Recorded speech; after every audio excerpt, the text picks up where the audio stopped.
HCL Technologies reported a mixed set of numbers. The dollar revenue came in slightly below estimates, but the rupee revenue increased marginally. The big miss came on the profit front. Reema Tendulkar is joining with all the details. Reema.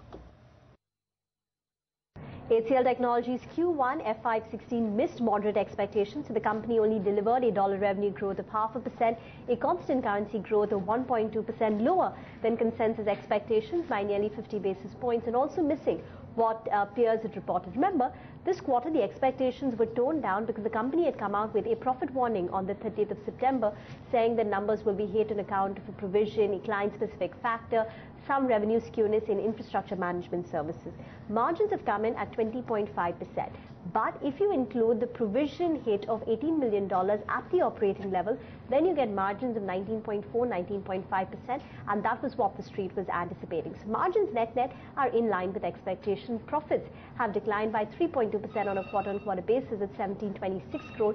This was lower than street expectations. But if you see the stock performance intraday at least, it recovered from the day's low, and that's because in a better outlook for the coming quarters. So the management indicated that they will maintain their FY16 EBIT margin guidance of 21 to 22%, which basically means margins should improve from here on.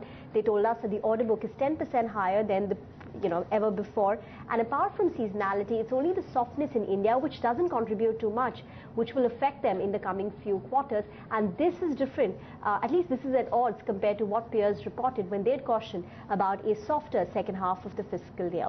Apart from the outlook for the coming year, which looks a tad bit better, if you see the stock performance, it's already corrected from levels of 1,000 rupees to 850 on the back of that profit warning. So a lot of the bad news is perhaps priced in, and F517 P is only at 13x, which means it's still at a substantial discount to peers. All right, Reema, thanks for that. Well, Anant Gupta, the CEO of HCL Tech, says the year has started off on a strong note. He insists that the company will maintain its FY16 EBIT margin guidance. Take a look. We look at our margin profile based on a full fiscal, right? I would like to state that, our guidance for the full fiscal 16 continues to be in the guided range of 21 to 22%.